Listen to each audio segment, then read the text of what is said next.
জুলাই গণঅভ্যুত্থানের প্রথম শহীদ রংপুরের বেগম রোকেয়া বিশ্ববিদ্যালয়ের শিক্ষার্থী আবু সাইদ হত্যা মামলার রায় আগামী ৯ এপ্রিল ঘোষণা করা হবে। বৃহস্পতিবার আন্তর্জাতিক অপরাধ ট্রাইব্যুনাল এ তারিখ নির্ধারণ করেন। এর আগে গত ২৭ জানুয়ারি আন্তর্জাতিক অপরাধ ট্রাইব্যুনাল ২ এই মামলায় প্রসিকিউশন ও আসামিপক্ষের যুক্তিতর্ক শেষ হয়। পরে বিচারক মোহাম্মদ মঞ্জুরুল বাসিদের নেতৃত্বাধীন ২ সদস্যের বিচারিক প্যানেল রায় ঘোষণার জন্য মামলাটি অপেক্ষমান রাখেন। সে সময় জানানো হয় এই মামলার রায় যেকোনো দিন ঘোষণা করা হতে পারে।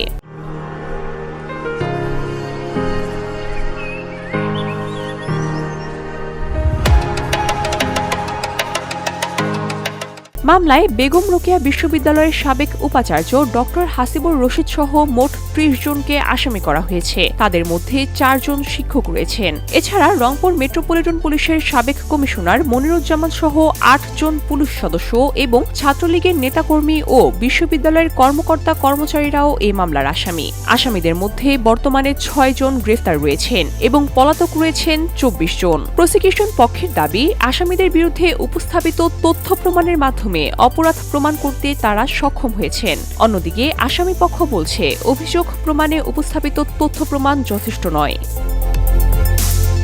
উল্লেখ্য, ২০২৪ সালের ১৬ জুলাই রংপুরে বৈষম্য বিরোধী ছাত্র আন্দোলনের সময় বেগম রোকেয়া বিশ্ববিদ্যালয়ের শিক্ষার্থী আবু সাইদ গুলিবিদ্ধ হয়ে নিহত হন। তাকে হত্যার একটি ভিডিও সারা দেশে ব্যাপক আলোড়ন সৃষ্টি করে। ভিডিওটিতে দেখা যায় আবু সাইদ ২ হাত প্রসারিত করে সড়কের উপরে দাঁড়িয়ে আছেন এবং সেই সময় পুলিশ তার বুকে একের পর এক গুলি চালাচ্ছে।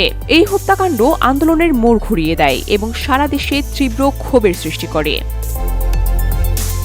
VOD Bangla news desk.